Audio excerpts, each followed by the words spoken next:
In Muay Thai, don't do this until you've read the fine print. As Muay Thai grows in popularity, of course, it's going to lead to more opportunities for fighters and even bigger opportunities right now.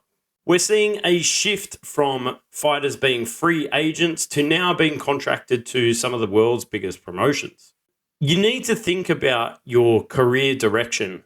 Once you start to reach the big leagues, this is one of the things that you really need to consider. Now, one of the things we're starting to hear about, there is tighter contract stipulations. One common thing about some of these bigger promotions is that it limits where fighters can and can't fight, that they can't fight outside of their organization.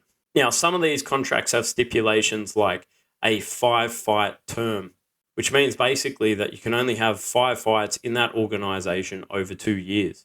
In Muay Thai, unlike other combat sports, it's really important to be active, and limited fight opportunities can actually hinder your career growth.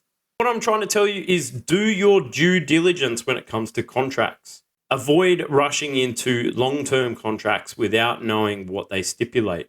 Take time to read through the fine print, even run the contract past a lawyer if you have to. A recent real-life example is a fighter being signed with a promotion. Now, his contract stipulates that he's not allowed to fight outside of that organization. He's actually been signed up for a world title on another organization. This is really tricky because it actually impacts on promoters, the fans, the ticket buyers, and the other fighter who's defending his world title. And it's really unfair when these matchups fall through.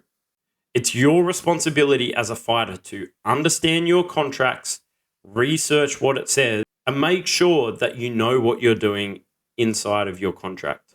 Being careful about signing on the dotted line is probably one of the most important aspects of your career growth as a fighter.